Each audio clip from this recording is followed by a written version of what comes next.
Hello everyone, welcome once again to our YouTube channel. Today we are going to discuss about main point on Sushruta संहिता। कुछ सुश्रुत संहिता के महत्वपूर्ण बिंदुओं के बारे में हम चर्चा करेंगे।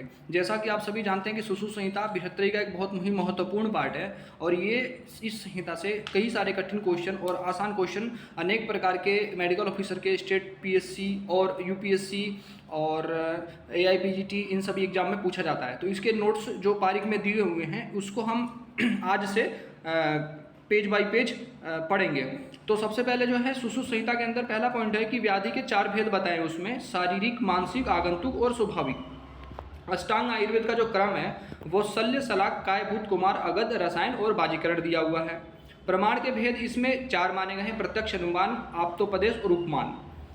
यहाँ पे देखें तो चरक के अंदर जो प्रमाण माने गए हैं उसमें उपमान प्रमाण ना मानकर युक्ति प्रमाण माना गया है।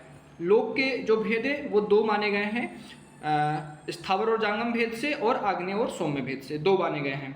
चतुर्विध भूतग्राम जो है जरायु, जंडज, स्वेदज और उद्भिज, ये 4 होते हैं।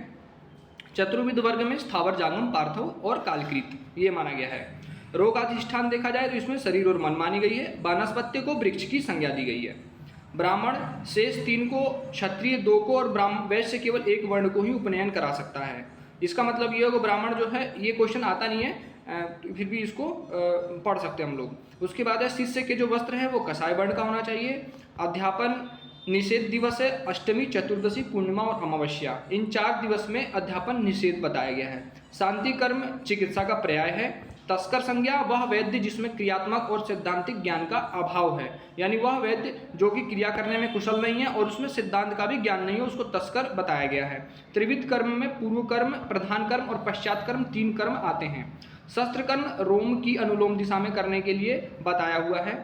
और वेदकृत व्रण के जो गुण है वह है आयतश्च विशालश्च सुविभक्त निराश्रय।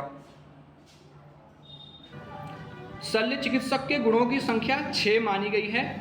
तिर्यक छेदन स्थल योग्य जो स्थान है ये इंपॉर्टेंट है, ये कई बार क्वेश्चन में आया है, तो इसको ध्यान से देखेंगे कि तिर्यक छेदन योग्य स्थल कौन से हैं। भ्रू, गंड, शंख, ललाट, अक्षिपुट, ओष्ठ, दंत, वेष्ट, कक्षा, कुक्षी और वंक्षण।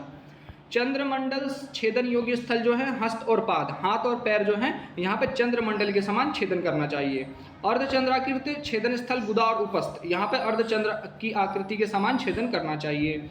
बिना भोजन कराए शस्त्र कर्म करने योग्य रोगी जो है मूढ़, गर्भ, अस्मरी, अर्श और उदर और मुख रोग में बिना भोजन कराए शस्त्र कर्म करना चाहिए, माने इसमें भोजन नहीं कराना चाहिए और उसके बाद शस्त्रकर्म करना चाहिए। कुवेदी की उत्पत्ति का मुख्य कारण जो है वो नृप दोष माना गया है।